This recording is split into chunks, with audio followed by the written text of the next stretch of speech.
Very good morning. Big judgment day ఎప్పుడెప్పుడు ఎదురు చూస్తున్నటువంటి రోజు రానే వచ్చేసింది. నరాలు తెగే ఉత్కంఠకు తెరపడబోతోంది. మరి కాసేపట్లో ఈవీఎంలలో దాగున్న నిజం బయటికి రాబోతోంది. 8 గంటల ప్రాంతంలో పోస్టల్ బ్యాలెట్లని కౌంట్ చేస్తారు. ఇక అక్కడి నుంచి కూడా ఈవీఎంల కౌంటింగ్ ప్రారంభమవుతుంది.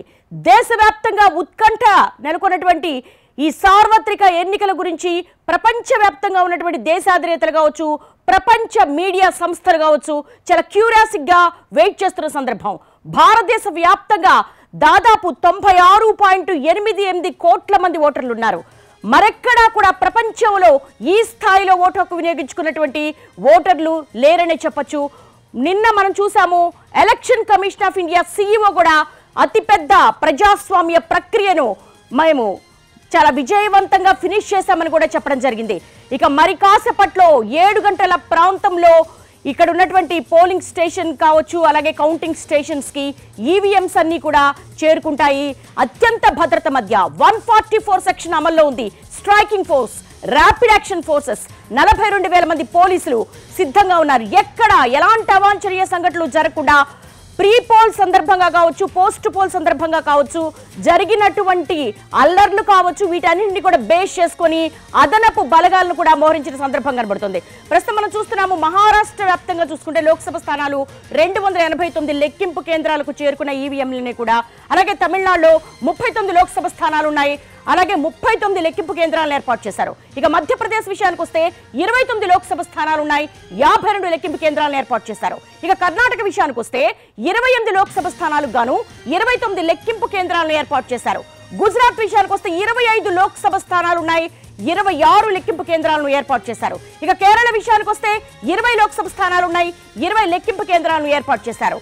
మొత్తం దేశవ్యాప్తంగా కూడా చాలా టెన్షన్, నరాలు తెగే టెన్షన్ వాతావరణాన్ని క్రియేట్ చేసిన ఎన్నికలు ఏవైనా ఉన్నాయంటే భారతదేశ చరిత్రలో ఈ ఎన్నికలే. 2024 ఎన్నికలే చరిత్రలో నిలిచిపోబోతున్నాయి.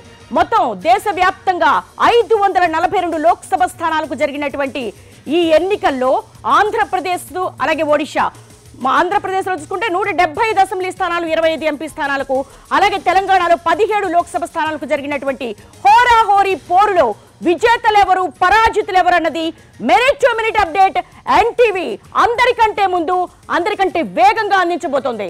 ఉదయం 8 గంటలకు పోస్టల్ బ్యాలెట్ లెక్కింపుతో ప్రారంభమవుతుంది. టెన్షన్ అంతా కూడా దాదాపు 22 రోజుల పాటు, ముఖ్యంగా ఆంధ్రప్రదేశ్లో మే 13న పోలింగ్ జరిగితే దాదాపు 22 రోజుల పాటు ఒక ఉత్కంఠ వాతావరణం అయితే నెలకొంది.